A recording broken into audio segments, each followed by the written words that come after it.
Hai, saya Jin Kaunan dan teman saya Christina Felicia Chen dan Jonathan Steven dari kelompok 9 yang mempresentasikan mengenai PKMAI yang berjudul efek pandemi terhadap bidang food and beverage. Next.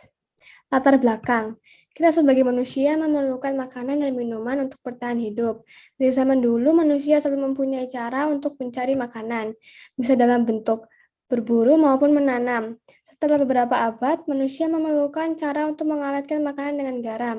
Seiring jalannya waktu, manusia semakin kreatif dan pintar, dan mulai membuat restoran dan hotel dan sampailah ke zaman sekarang, dan terbentuklah industri food and beverage.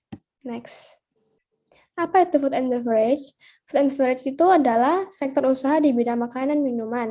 Secara khusus dalam industri perhotelan, khususnya hotel berbintang, food and beverage adalah bagian atau departemen yang bertanggung jawab dalam hal memenuhi kebutuhan pelayanan makanan, minuman, dan kebutuhan lain pada tamu yang dikelola secara komersial dan profesional.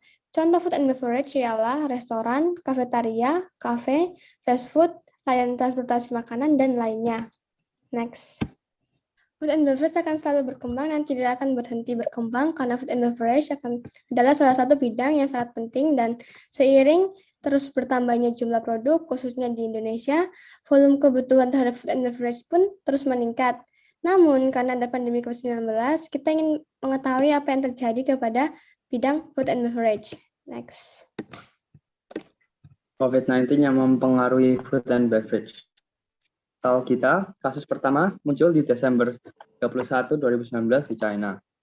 Dan setelah beberapa bulan, pada bulan 11 Maret 2020, kasus telah meningkat dan menyebar ke seluruh dunia dan mengakibatkan pandemi. Oleh karena ini, kita ingin tahu seberapa besar efek pandemi kepada bidang F&B kita. Dan caranya kita melakukan research dengan dua tolak ukur ini. Dan dua tolak ukur ini adalah, next slide, shopping habit dan perkembangan teknologi.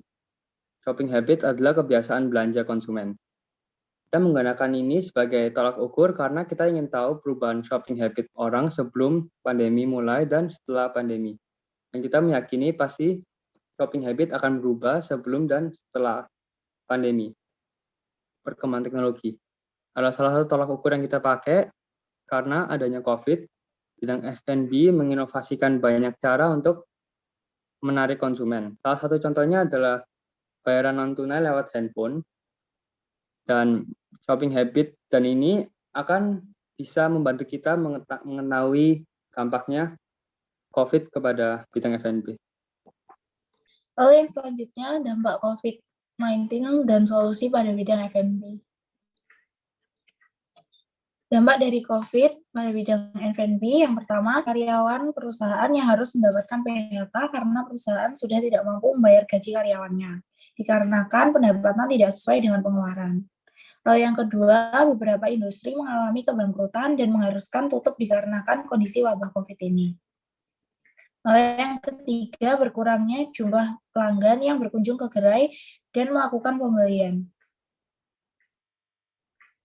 Lalu solusinya yang pertama dengan cara mengatur strategi bisnis dan melakukan promosi di sosial media dengan seoptimal mungkin.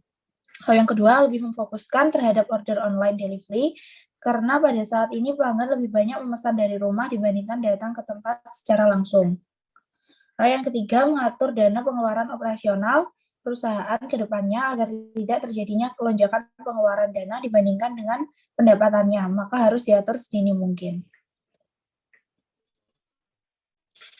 Lalu yang selanjutnya ada perumusan masalah dan juga tujuannya.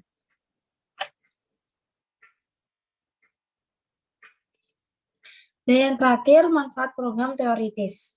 Yang pertama, sebagai pemahaman dasar bidang F&B. Lalu yang kedua, untuk mengetahui masa depan bidang F&B. Dan yang ketiga, supaya kita sebagai mahasiswa yang belajar tentang F&B bisa adaptasi di masa depan sesuai tren dan menjadi inovator dalam bidang F&B. Dan yang terakhir, sebagai sumber dan referensi informasi. Sekian dari kami, terima kasih.